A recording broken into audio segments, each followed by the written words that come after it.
네, 고린도전서 16장 19절 우리 한 구절 우리 찾아서 같이 한 목소리로 읽도록 하시겠습니다. 고린도전서 16장 19절입니다. 네, 같이 읽습니다. 아시아에 있는 교회들이 여러분에게 문안합니다. 아굴라와 브리스가와 그 집에 모이는 교회가 다 함께 주님 안에서 진심으로 문안합니다. 아멘. 성경은 많은 훌륭한 교회 일꾼들을 소개하고 있습니다. 이들이 하나님 앞에서 보인 그 헌신과 희생은 우리들에게 많은 그 귀감이 되고 있습니다. 우리가 신앙이 성숙한다면 어떠한 모습으로 성숙할 수 있을까에 대한 하나의 좋은 밑그림을 보여주는 하나의 좋은 모델이 되고 있습니다. 성경의 인물들 중에 저와 여러분과 아주 좀 흡사한 우리의 어떤 삶과 좀 밀접하게 좀 연관되는 그런 인물들을 뽑아보자면 그 중에 대표적인 사람이 우리가 3주에 걸쳐서 오늘까지 살펴보게 될 브리스가와 아굴라 부부라고 할 수 있겠습니다. 이들은 저와 여러분처럼 우리가 태어나서 자랐던 곳을 떠나서 낯선 땅에 와서 이주에 와서 살게 된 그 이주민들이었습니다. 이들은 그 믿음이 하나님의 은혜 가운데서 하나님의 어떤 그 부어주시는 은혜를 경험하고 점점 성장하는 그런 성장을 경험하는 성숙을 경험하는 그런 사람들이었습니다. 직업을 통해서 사도 바울을 만나게 되었지만 그 직업이 이제 이들의 삶의 목적이 되지 아니하고 소명이 이들을 이끌어가는 그런 삶을 살게 되었습니다. 바울을 만났죠. 바울에게서 신앙의 영향을 받았습니다. 영향을 받는 것에서 멈추지 않고 아볼로라고 하는 초대교회에 걸출한 지도자에게 신앙의 영향을 미치는 그러한 사람으로 성장해 갔죠. 뿐만 아니라 이들은 고린도로 이제 이들이 오게 된 것은 이들이 결코 원해서 온 그런 발걸음은 아니었지만 하나님의 어떤 그 경륜 가운데서 하나님이 움직이시는 하나님의 그 사용하시고자 하시는 그런 계획을 따라 이들이 이제 이곳에 오게 되었습니다. 에베소로 그리고 로마로 옮겨가는 과정이 사업이 목적이 아닌 사명이 목적이 된 그러한 발걸음으로 이들이 순종하며 나가게 되었다라고 하는 것이죠. 그래서 이들의 발걸음을 사도행전 18장 24절에서 말씀하고 있는 것처럼 하나님 안에서 살고 하나님 안에서 존재하고 움직인 그러한 발걸음이 되었다라고 하는 것이죠. 오늘 마지막 세 번째로 이제 살펴볼 이 브리스가와 아굴라의 모습은 우리가 방금 전에 읽은 이 본문 안에서 잘 나타나 있습니다. 다시 한번 그 말씀을 보시도록 하겠습니다. 아시아에 있는 교회들이 여러분에게 문안합니다. 아굴라와 브리스가와 그 집에 모이는 교회가 다 함께 주님 안에서 진심으로 문안합니다.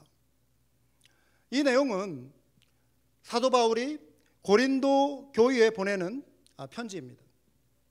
이 편지를 쓴 장소는 에베소입니다. 에베소라고 하는 것은 여러분 우리가 지난주에도 살펴본 것처럼 사도 바울이 이제 고린도에서 브리스가와 아굴라와 함께 이제 동역을 하다가 이제 이주해 온 곳이죠. 그리고 브리스가와 아굴라는 에베소에 남게 되고 바울은 잠시 그 지역을 벗어나게 됩니다.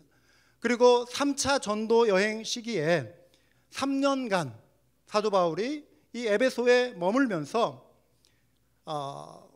브리스가와 아굴라를 다시 만나게 되었죠. 그리고 이곳에서 고린도 교회에 안부 인사를 지금 보내고 있는 것이죠. 그 내용 속에 브리스가와 아굴라의 그 안부를 포함시키고 있습니다. 고린도 교회 성도들은 브리스가와 아굴라가 이미 고린도 지역에 머무는 동안에 그곳에서 친숙하게 어떤 교제를 나눈 그런 사람들이었습니다.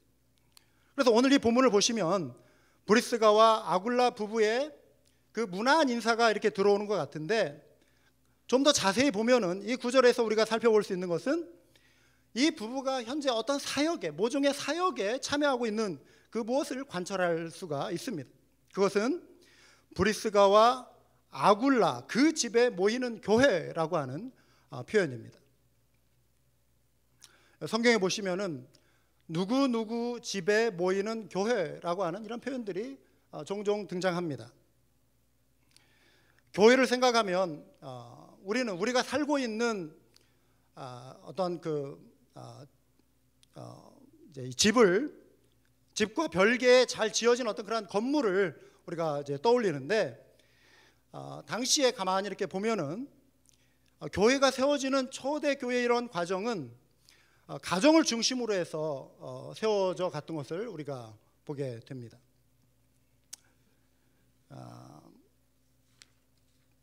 브리스가와 아굴라가 저와 여러분에게 있어서 신앙의 도전을 주는 많은 그런 그 모습들이 있는데, 가장 큰 도전은 뭐냐면 이들이 신앙의 어떤 지속적인 성장과 변화를 경험해가고 있다라고 하는 것입니다. 어느 한국 목사님이요, 어느 신문사에 이제 그 기자와 인터뷰를 하는데 이런 내용이 담겨 있었습니다. 많은 이제 대화를 나누는 중에 기사 마지막 부분에 기자가 이런 질문을 던집니다. 지나온 목회 여정을 돌아볼 때 목사님은 어떤 아쉬움은 없습니까? 이런 질문을 던집니다. 그 질문에 목사님이 이런 대답을 하세요. 목회를 나름대로 열심히 한다고 했는데 정말 솔직히 이렇게 반성을 해봤을 때 하나님의 안목으로 볼 때 내가 과연 얼마나 열매가 있었는가, 이런 자책감이 듭니다. 이런 말씀을 하세요. 그러니까 단적으로 말하면 사람은 참 안 변하는 것 같다. 이 목사님이 이런 말씀을 하세요. 뭔가 달라졌겠지 하고 기대했는데 결정적인 순간에 가면, 내가 어떤 사람은 10년, 어떤 사람은 20년 말씀을 전했는데 결정적인 순간에 가면 그 사람의 어떤 본질적인 모습이 나오더라. 이런 이야기를 이 목사님이 이렇게 표현을 합니다. 이분은 한국에서 참 겸손하게 목회를 훌륭하게 잘하신 분이에요. 목회를 성공적으로 잘하셨습니다. 열매도 많이 있고요. 또 어떤 욕심을 내지 않은 목사님으로도 이렇게 잘 알려져 있어요. 그런데 이러한 훌륭한 목회를 하시는 목사님임에도 불구하고 이분이 겸손해서 이렇게 물론 말씀하셨을 수도 있지만, 사람이 변화되지 않는다라고 하는 것, 또 사람이 변화되기를 기대하는 이것은 이 목사님에게도 하나의 큰 도전이 되었다라고 하는 것을 이 대화를 통해서 제가 좀 이렇게 느껴볼 수 있었습니다.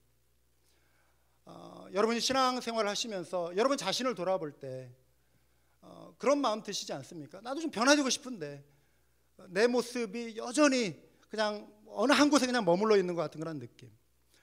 또 어떤 분들에게 여러분들이 어떤 신앙의 영적인 영향을 미치는 그런 어떤 위치에 있는데 기대한 만큼 이렇게 변화되지 않을 때 오는 어떤 허탈감, 이런 마음들을 우리가 느낄 수 있습니다. 이 목사님은 그런 말을 고백했어요. 또 제가 아는 어떤 미국 이 가까운 지역에 계신 어떤 원로 목사님도 비슷한 말씀을 한번 하시더라고요. 사람이 변화되는 것이 참 쉽지 않다. 그런데 정말 사람이 변화되지 않는 것일까? 변화는 정말 어려운 것일까?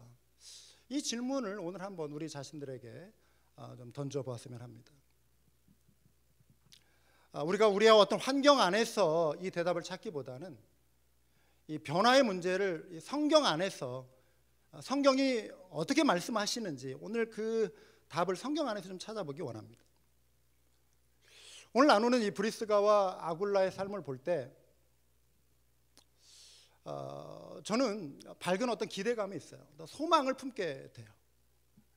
왜냐하면 이들의 어떤 삶의 여정은 변화의 여정이었거든요. 말씀드린 대로 이들이 로마라고 하는 지역에서 이제 고린도로 옮겨오고, 고린도에서 에베소로 옮겨가고, 또 좀 더 이렇게 살펴보면 에베소에서 다시 로마로 가게 되고, 또 로마에서 다시 에베소로 이렇게 옮겨오는 이런 움직임들이 있거든요. 그런데 움직이는 어떤 현장 속에서 이들은 중요한 어떤 변화들을 이들이 경험하고 변화를 이루어가는 것들을 보게 됩니다. 사도 바울을 만난 거, 또 아볼로에게 영향을 미친 거, 그리고 이제 오늘 우리가 살펴보게 되는 것은 가정교회의 어떤 지도자로 이들이 서가는 모습들. 이건 변화의 과정이거든요. 그러니까 이 소망은 뭐냐면 사람은 변화된다는 소망이에요. 그리고 변화될 수 있다라고 하는 소망이고요. 또 변화되어야 한다라고 하는 소망이에요. 할렐루야. 그러면 삶의 변화는 하나님의 뜻입니다. 사도 바울은 로마서 12장 2절에서 여러분은 이 시대의 풍조를 본받지 말고 마음을 새롭게 함으로 변화를 받으세요. 이건 바울의 어떤 권면의 말이지만 이것은 하나님의 말씀이에요. 변화를 받으라. 그리고 하나님의 선하시고 기뻐하시고 온전하신 뜻이 무엇인지 분별하도록 하라. 이 말씀을 하고 있습니다. 우리 지난 주일 예배 후에 이제 우리 비전 트립, 최근에 우리 한밤교회 가족이 되신 분들하고 이제 비전 트립을 나누면서 이런 이제 본인들 소개를 좀 듣는 시간을 가졌습니다. 참 감사한 게 이분들 가운데서 일어난 어떤 변화의 간증들을 듣는 것이 저에게는 기쁨이었습니다. 우리 두 분 집사님 특별히 이분들은 20세가 넘은 그 이후에 이제 예수님을 만나게 되셨더라고요. 여러분 요즘 한국에서 오시는 분들의 이야기를 들어도 그렇고 여기에서 우리가 어떤 신문을 봐도 그렇고요. 어린 아이들의 복음화율이 굉장히 이렇게 낮다는 거 여러분 아시죠? 3%, 5%. 100명 중에 3명만 교회를 예수님 믿는 거예요. 100명 중에 5명만 우리 청소년들이 교회를 다니고 믿는 거예요. 굉장히 낮은 위기입니다. 위기. 대학생들도 마찬가지고.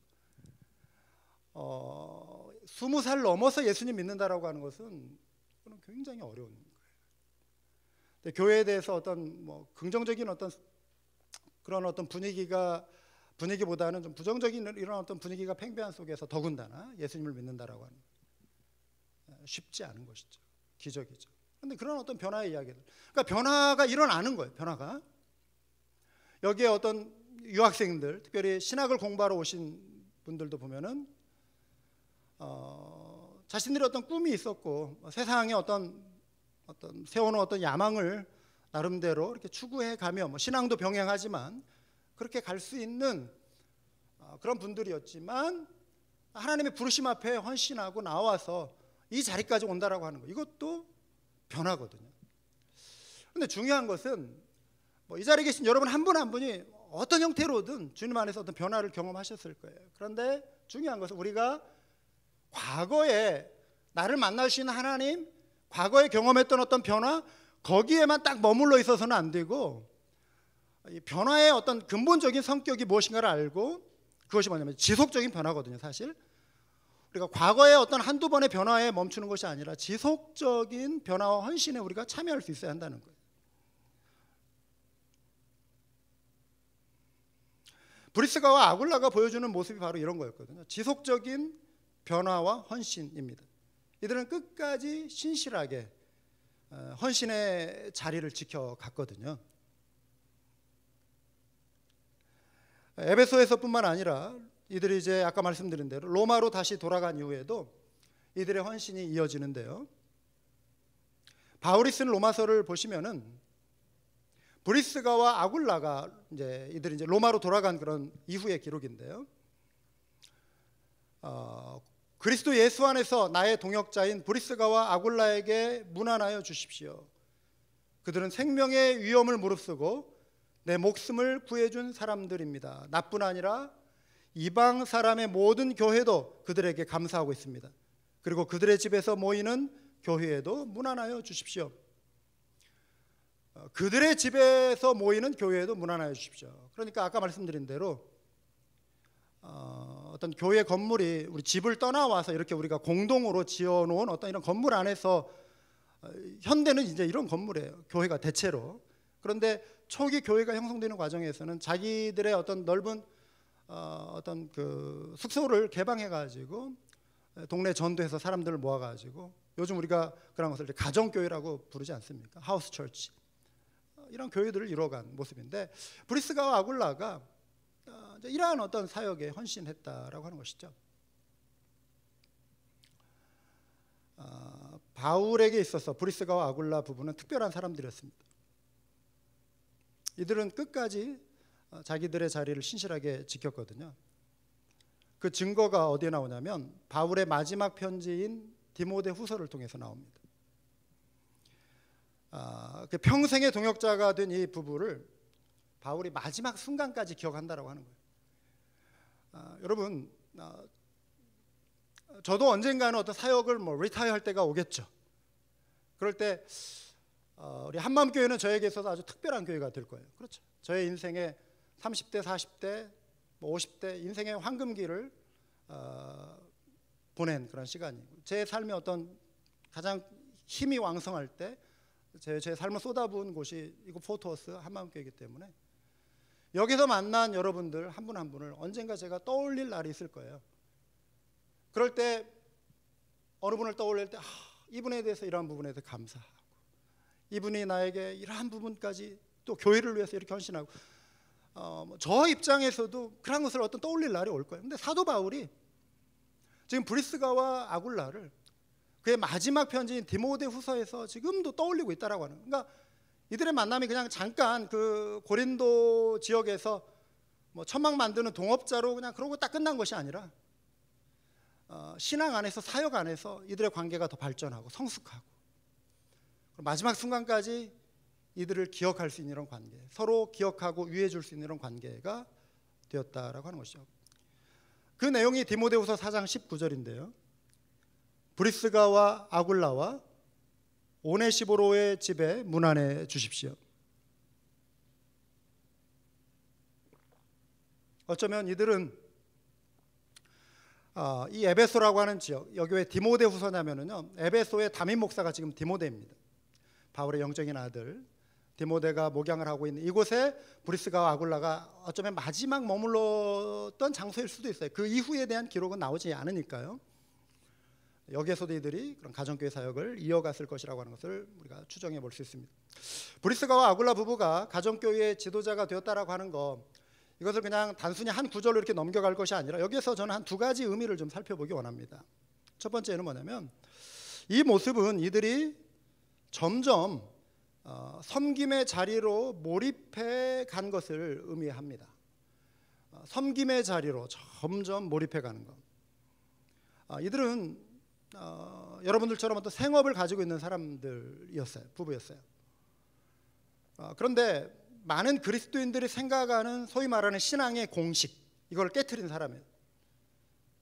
우리가 가지고 있는 신앙의 공식은 어떤 거냐면은 많은 분들이 이 공식을 가지고 자기에게 적용하며 살아요. 뭐냐면은 그렇기 때문에, 이런 공식, 그렇기 때문에 나는 이렇게 할 수밖에 없다.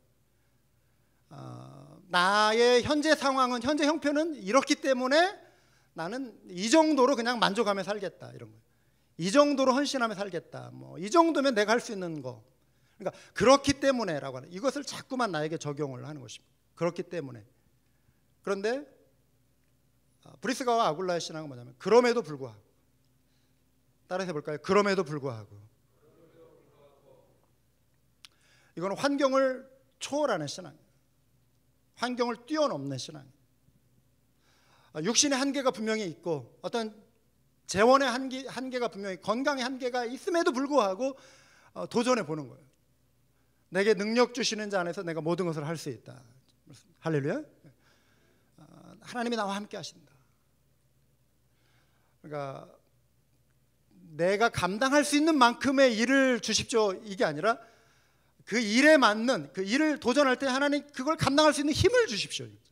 이런 건 여러분 많이 들어보셨어요, 이 표현들. 사실 이 기도가 중요한 거거든요. 하나님, 제 능력은, 제 자원은 이 정도니까 거기에 맞는 일을 주십시오, 이게 아니라 하나님이 나에게 주신 꿈, 하나님이 나에게 주신 비전, 열망이 있습니다. 하나님, 그런데 제가 감당하기에는 너무나도 커 보입니다.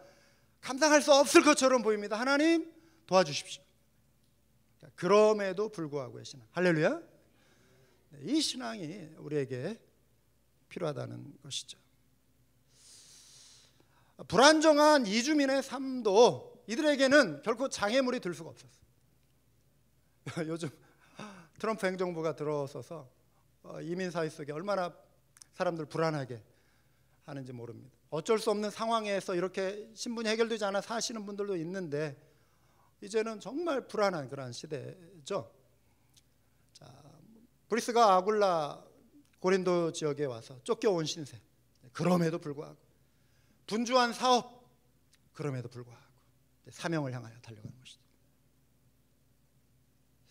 쫓겨나면 쫓겨나는 대로 민들레 홀씨처럼, 저희 어머니가 민들레를 참 좋아하시는데 민들레 홀씨, 들꽃인 민들레 홀씨처럼 말씀의 씨앗이 뿌리 내리고 복음의 열매를 맺는, 우리가 심겨진 그곳에서 열매를 맺는 그 신앙.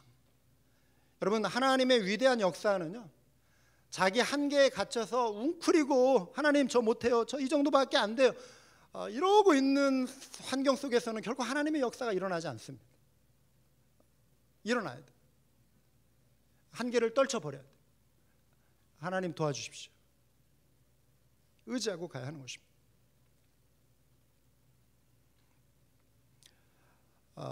우리가 이제 그동안 만나 모임 방학을 했죠. 그런데 이제 9월 셋째 주부터 다시 이제 주중에 만나 모임을 재개하려고 합니다.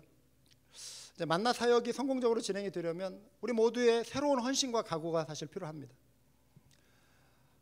많은 분들의 헌신 중요하지만 그 중에 정말 중요한 역할이 뭐냐면 만나를 섬기는, 만나를 이끌어가는 또 인도자, 우리 이제 섬김이라고 부르죠. 이분의 역할이에요. 일꾼. 여러분, 이 섬김의 자리는 영광스러운 직분입니다. 이 사실을 믿으시기 바랍니다. 영광스러운 직분이에요. 왜 그러냐면 천하보다 귀한 그 한 영혼을 주께로 인도하는 그 자리잖아요. 그 영혼을 돌보는 자리거든요. 맞습니다. 저와 여러분은 주님 보시기에 천하보다 귀한 영혼이에요. 예수 그리스도의 생명의 그 피값으로 맞바꿔 주신 존재. 제가 오전에 잠깐 소개해드린 이야기이긴 한데요. 제가 가서 다시 좀 자료를 찾아보면서 이름을 좀 확인했는데 오래전 이야기입니다. 우리 이제 미국에서 선교사님들이 우리 한국에 처음 들어왔을 때 콜레라가 많이 이렇게 유행을 해서 사람들이 많이 죽어가고 병에 시달리고 있는 그런 때였다고 합니다. 그때 이제 서양에서 온 그 의사 선교사님들이 있잖아요. 그 재중원이라고 하는 이제 그 병원이 이미 세워져 있었고, 그런데 거기에 에비슨이라고 하는 선교사님이 이제 오셨는데, 이분이 고종 황제의 초청을 받고 궁중을 드나드는 시의가 된 거예요. 그래서 왕의 손을 잡고 진맥을 하는, 이건 아무나 할 수 없는 거예요. 특별한 일이란 말이에요. 그런데 이제 그분과 친분이 있는 무어 선교사님이라고 하는 분이 있었는데, 이분이 예수학당이라고 하는 아이들을 가르치는 그런 학교를 열었습니다. 그 당시에 신분의 벽이 높은 상황 속에서 소위 말하는 인도의 불가촉 천민처럼 한국 조선 땅에도 이 오래전에 황희정승님이 그걸 만들었다고 그래요. 7가지의 직업에 속한 사람들은 낮아도 아주 낮은 불가촉 천민처럼 정말 무시하고 사람 취급하지 않는, 말 그대로 사람 취급을 하지 않는, 그 중에 하나가 뭐냐면 백정이에요. 백정. 그런데 박성춘이라고 하는 분이 백정인 거예요. 자기 아들은 아버지의 이 저주스러운 인생을 본받으면 안 되겠다 싶어가지고 학교를 보내요. 또 공짜로 선교사님이 좋은 교육 시켜준다니까 이 어떤 신분의 이 무서운 이 고리로부터 좀 벗어나게 하려고 아들을 보내죠. 그런데 그 와중에 아버지가 콜레라에 걸린 거예요. 아파요. 죽어가게 생긴 거예요. 이거를 무어 선교사님이 듣고 학생의 아버지가 아팠다는 걸 알고 궁궐을 드나드는 이 에비슨 선교사님에게 연락을 한 거예요. 그래서 이 선교사님이 의사인 에비슨 선교사님이 가마를 타고 백정의 마을로 온 거예요. 그래가지고 왕을 만진 그 손으로 어느 누구도 가까이 하지 아니하렸던 이 백정 박성춘의 손을 만지고 진맥을 하고 약을 처방해서 살려냅니다. 이분이 그냥 의사가 아니라 이런 의사였다는 걸 알고 감동을 하는 거예요. 다른 뭐 설명이 필요한 거예요. 예수 믿으라 이런 설명이 필요 없어요. 그 자리에서 예수를 믿은 거예요. 예수 믿고 이분이 신앙생활 열심히 하고 그래서 백정 해방의 어떤 선구자가 되고요. 장로님이 돼요. 그래서 숭동교회라고 유명한 교회 장로님이 돼요. 그런데 그 같은 장로 중에 한 분이 이씨성을 가진 장로님인데 왕족이에요. 왕족 중에 한 분이 예수님 믿어가지고 장로가 됐는데 완전히 극과 극이잖아요. 이 두 분이 한 교회를 섬기는, 이 신분의 벽이 높은 분들이 한 교회를 섬기는, 이 초대교회 우리 한국교회 이런 아름다운 일들이 일어났거든요. 그런데 그 선교사님의 그 태도, 한 영혼을 천하보다 귀히 여기는 그 태도, 여러분 이게 복음의 능력 아닙니까? 할렐루야. 복음은 이런 거예요. 여러분 복음은 그리스도 안에서 우리 모두가 하나라고 하는, 한 영혼이 천하보다 귀한 영혼. 이 시대에도 하나님께서 우리에게 이런 사명 주셨거든요. 저와 여러분이 그냥 이 자리에 오신 분들이 아니잖아요. 하나님의 은혜로. 그래서 한 분 한 분을 믿음으로 이렇게 섬기고 돌보는 이 일이 이제 만나 모임에서 이루어지고, 그렇기 때문에 이러한 일을 감당하는 것은 영광스러운 직분이라고 하는 것이죠. 돌보고 섬기는 자리에 있을 때 목자의 심정을 이해하고 또 선한 목자이신 예수님을 본받는 그런 어떤 삶을 살게 되는 것입니다. 우리가 정말 거룩한 이 사명을 위해서 희생을 할 때 거기에서 맺어지는 그런 어떤 열매, 결실. 농부가 가을 들녘에, 황금 들녘에 가서 그 무르익은 곡식을 볼 때 1년 동안 여름 내 떼약볕에서 수고한 그 수고를 잊어버리잖아요. 그 추수의 기쁨이 그걸 잊게 하거든요. 영혼을 대상으로 섬기고 사역하는 것은 수고가 반드시 따르는, 희생이 따르는 일이지만 우리가 이제 만나 모임을 통해서 영혼들이 구원받고 변화되고 회복되어지는 이러한 일들을 통해 하나님은 우리에게 다른 데서 경험할 수 없는 큰 기쁨을 우리에게 부어주실 줄 믿습니다. 그래서 여러분 이 일에 여러분들 또 헌신하시고 우리 만나 사역에 여러분들이 모여서 이 일을 함께 감당할 수 있기를 원해요.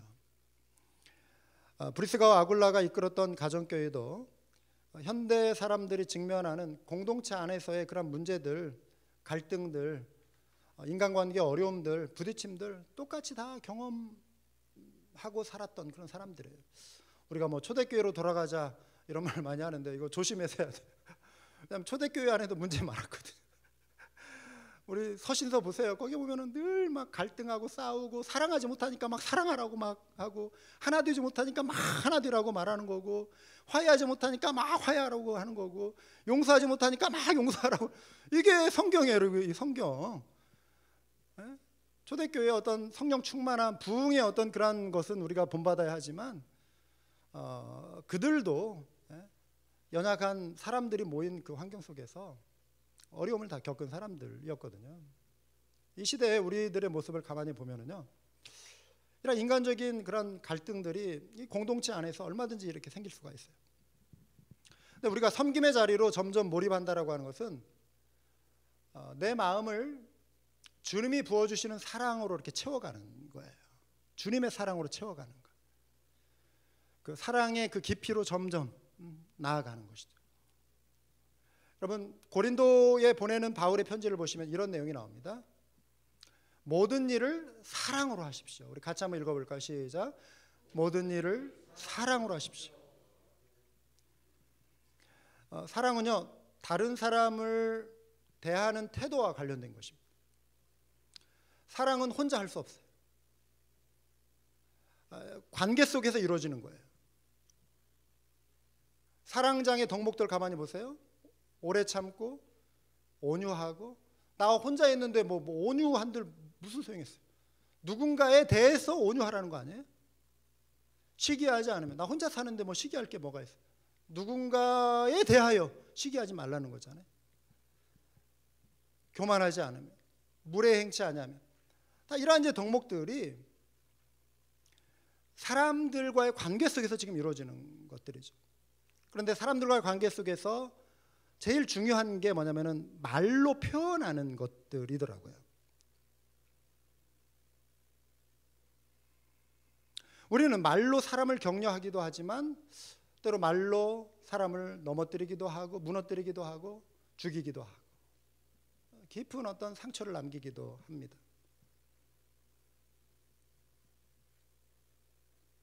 그럼 우리가 모여서 대화를 나눌 때 이런저런 말 서로에게 할 수 있잖아요. 뭐 가만히 그냥 침묵하면서 모임이 이루어지는 거 아니란 말이에요. 근데 말 속에서 사실 나의 인격이 드러나고요. 인격은 다른 게 아니에요. 내가 표현하는 사람들과의 소통의 방식이 나의 인격이거든요. 사람을 대하는 나의 태도가 나의 인격을 보여주는 것입니다. 내가 소통하는 방식이에요. 말 한마디가 나의 인격을 표현하는 것입니다. 그리고 나의 말의 표현이 또 나의 영성이에요. 영성은 내가 무릎 꿇고 흘리는 눈물만이 나의 영성이 아니라 내 말에서 풍겨나는 향기가 영성이라고 하는 거예요. 어떤 분의 성품이 95%가 참 좋아요. 대부분 참 좋고 다 훌륭해요. 그런데 한 5%가 문제가 있다고 한번 생각해 봐요. 그런데 95%의 좋은 면이 5%의 그 문제를 덮어주지 못해요, 사실. 우리는 난 평소에 뭐 이렇게 잘하고 사는데 뭐 그거 가지고 그래 이럴 수 있는데 그렇지 않아요. 사람은 그 5%가 항상 문제를 일으키는 거예요. 5%가 상처를 주는 거고 관계의 갈등을 일으키는 것입니다. 나도 모르게 결정적인 순간에 내뱉는 말 한마디, 생각 없이 던진 말 한마디, 눌러놓은 감정이 어느 순간 이렇게 폭발해버리는. 여러분, 내가 누군가를 힘들게 하는 것이 있으면 내가 뭐 다른 거 평소에 잘한 거 이것으로 그냥 덮고 무마시키려고 하지 말고 그것을 이렇게 좀 고치려고 해야 돼요. 신앙의 성장이라고 하는 것은 잘하고 있는 것을 개발하는 것도 더 잘할 수 있도록 개발하는 것도 중요하지만 내가 잘 안 되는 거, 번번이 넘어지는 거, 실패하는 거, 실수하는 거 그것을 이렇게 고치려고 하는 게 신앙의 어떤 성숙의 과정이거든요. 그러니까 그게 안 되면 그 사람의 사실 신앙의 성숙은 항상 그 문제가 발목을 잡더라고요. 그 사람의 인격이 다른 거 뭐 잘하는 거 뭐 남들에게 베풀기를 잘하고 남들에게 뭐 친절하고 이것으로 그 사람의 신앙이 보여지는 것이 아니라 그 사람이 가지고 있는 다른 어떤 문제가 항상 발목을 잡고 그 사람의 수준을 거기에다 이렇게 딱 묶어두는 거예요. 그러니까 우리가 나에게 부족한 것이 무엇인가를 끊임없이 이렇게 살피는 것이 필요해요.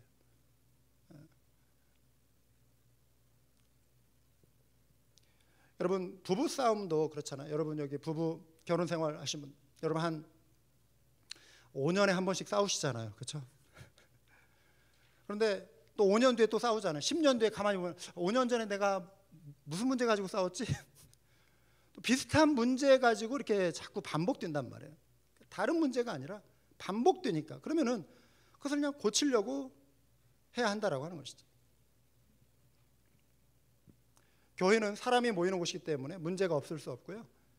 또 갈등의 소지는 언제나 찾아옵니다. 그래서 내가 나의 모습을 돌아보는 거, 살피는 거 이거 중요하고요. 또 반면에 상처를 받을 때 그러면 그거를 또 키우시면 안 돼요. 빨리 치료하셔야 돼요. 치유를 받아야죠. 그것도 사랑이에요. 사랑의 힘으로. 근데 용서하는 힘, 또 하나님의 은혜로 또 상대방을 위해서 기도하고 사랑으로 그 상처를 이렇게 녹여내는 또 내가 내 스스로 해야 할 어떤 일들이 있다라고 하는 것입니다. 아까 뭐 초기 선교사님 이야기 말씀드렸는데요. 지난 여름에 제가 어떤 좀 글을 좀 이렇게 쓰면서 하나님에 관한 어떤 그 내용을 좀 보게 되었어요. 여러 책들을 보고 조그만 이제 글을 좀 쓰게 됐는데 성경을 번역하는 과정에서 구약 성경에 나오는 그 엘로힘, 성경에 나오는 그 히브리 말의 하나님의 명칭은 엘로힘인데 영어권이나 뭐 유럽에 가가지고 엘로힘 하면 못 알아들으니까 그들의 언어로 번역한 게 뭐냐면 갓이잖아요. 갓, 영어 갓. 그런데 이 갓을 가지고 와서 태초에 갓이 천지를 창조했습니다. 그러면 우리 한국 사람은 못 알아듣잖아요. 그러니까 갓을 또 우리 말로 번역을 해줘야 하잖아요. 카톨릭이 100년 전에 앞서서 복음을 전하러 한반도에 왔을 때 이들은 중국의 그 한자 문화의 영향을 받아가지고 통일을 했어요. 그래서 천주로 딱 통일했어요. 하나님을 천주님이라 하자. 쉬웠어요. 그런데 개신교는 뭐 감리교에서도 오신 선교사님, 또 장로교에서도 오신 선교사님, 또 뭐 여러 어떤 그 어쨌든 이런저런 여러 교단의 분들이 오셔가지고 의견들이 서로 안 맞는 거예요. 어떤 분은 뭐 하나님이라 하자. 왜냐하면은 우리 한국 사람들 가만히 보니까 옛날부터 하나님이라고 하는 말을 사용하면서 그분이 창조하신 분이고 절대자고 또 유일하신 그 신이고 이러한 신앙이 있었다. 그러니까 하나님이라고 하는 말을 하자. 그런데 또 다른 분들은 우리 뭐 천주식으로 뭐 천주라고 하자. 아니면은 뭐 이런저런 이런 막 여러 가지 의견들이 나오는 거예요. 그런데 의견을 이제 이렇게 뭐랄까 조율하기 위해서 선교사님들이 투표도 하고 막 그랬단 말이에요. 그런데 한 선교사님이 대부분 이제 선교사님들은 하나님으로 하자 이제 이렇게 결정을 해가는 과정이 있었습니다. 한 선교사님이 계속 반대를 하더라는 거예요.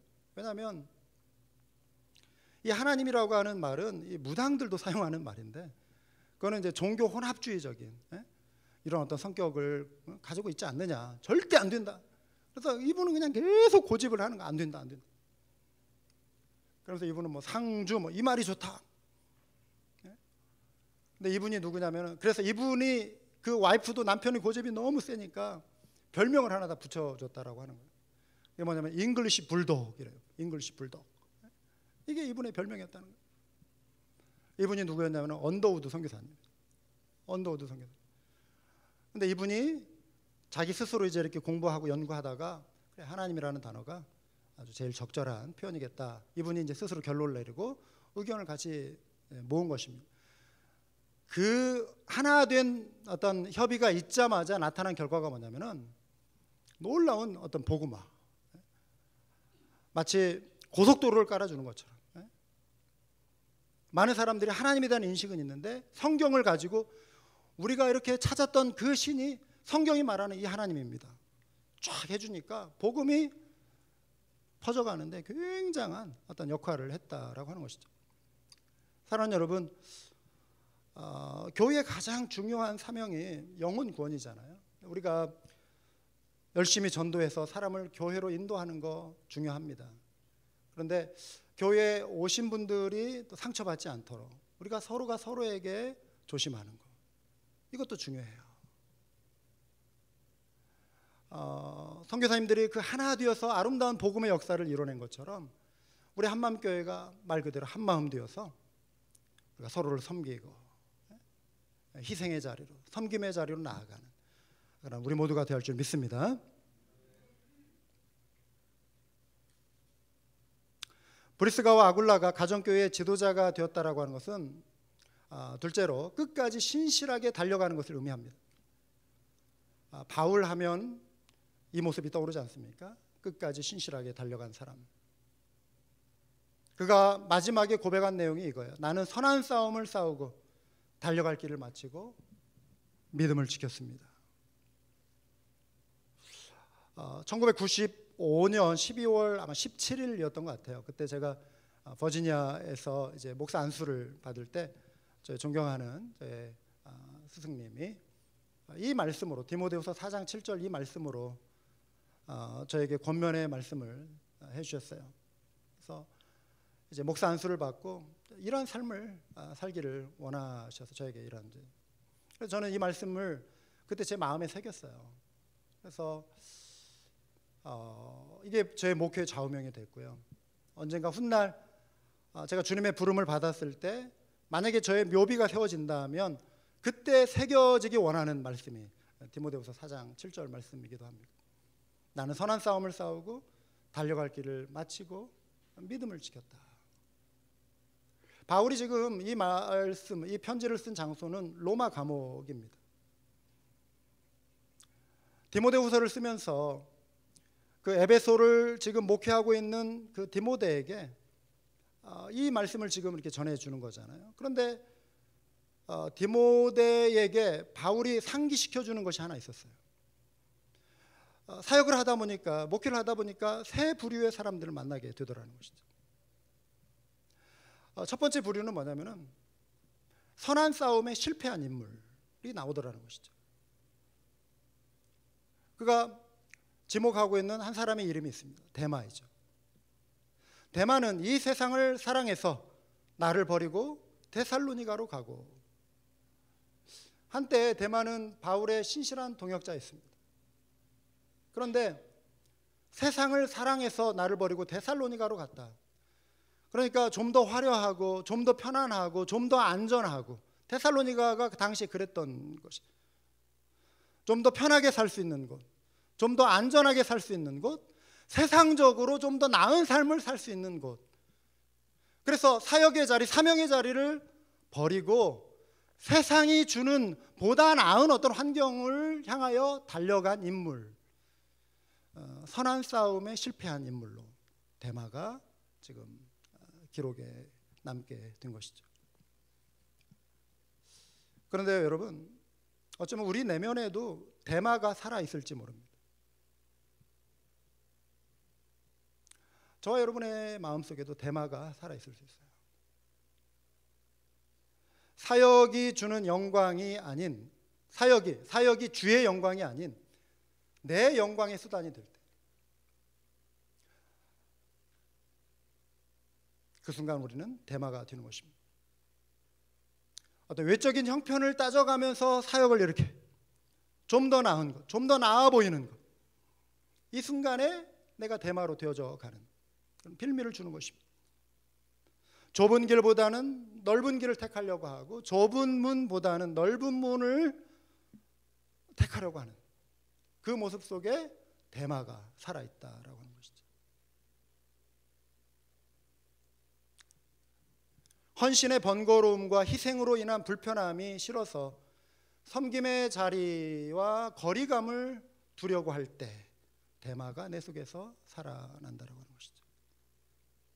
두 번째 부류는 복음의 회방꾼입니다.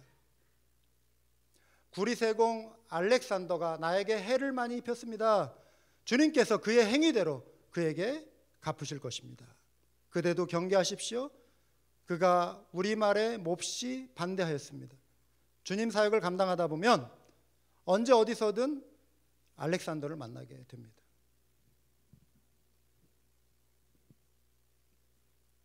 바울이 이러한 사람의 이름을 기억하듯 주님도 복음을 회방한 알렉산더 기억하시지 않겠어요? 주님 앞에 우리가 누구로 기억되어야 할 것인가? 세 번째 부류는 물러서지 않는 사람들입니다.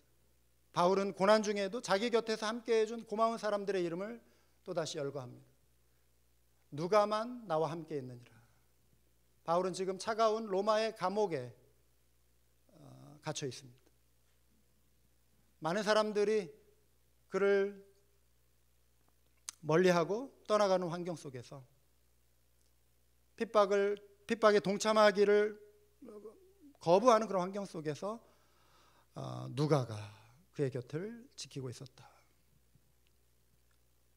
동역자 마가의 이름을 떠올립니다. 두기고의 이름을 언급합니다. 그리고 바울이 언급하고 있는 또 다른 이름, 브리스가와 아굴라.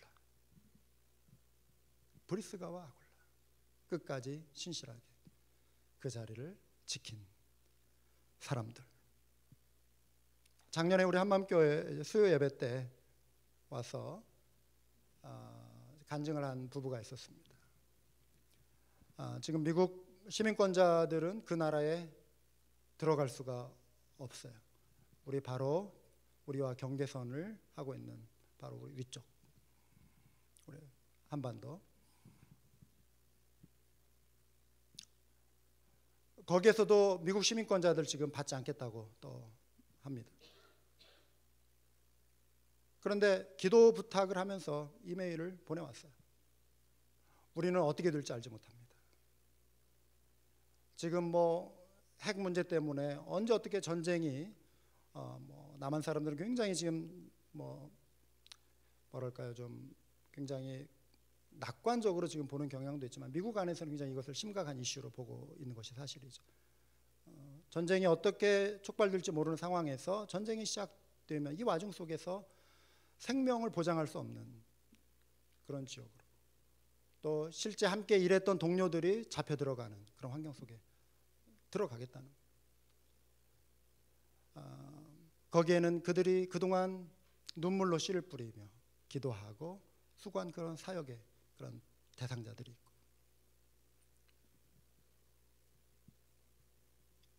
그들 향해 지금 가겠다는 것입니다. 기도해 달라는 것이죠. 세상이 이해하지 못할 삶을 사는 사람들이 있습니다. 소명을 따라 살기 때문에 그런 것이죠. 세상에 대마를 거부하는 삶을 사는 이들 있습니다. 환난과 투옥이 기다리고 있음을 알고도 예루살렘을 향하여 들어갔던 그 바울의 길을 따르고자 하는 사람들이 있습니다. 주님 앞에 우리가 장차 섰을 때 우리는 대마의 모습으로 설 것인가, 알렉산더의 모습으로 설 것인가, 아니면 누가, 마가, 두기고, 브리스가, 아굴라 이런 사람의 모습으로 설 것인가. 오늘 이 시간 우리가 우리 자신들에게 한번 질문을 정직하게 던져볼 필요가 있습니다. 끝까지 우리가 믿음을 지킬 때 주님께서 약속하신 칭찬이 이것입니다. 그의 주인이 그에게 말하였다. 잘했다. 착하고 신실한 종아. 네가 적은 일에 신실하였으니 이제 내가 많은 일을 내게 맡기겠다. 와서 주인과 함께 기쁨을 누리라. 주중에 이 말씀을 묵상하는데 뭉클함이 있더라고요. 끝까지 주님 앞에 신실해서 주님께 이 칭찬을 들을 수 있는 우리 모두가 될 줄 믿습니다. 우리 한번 기도하시겠습니다.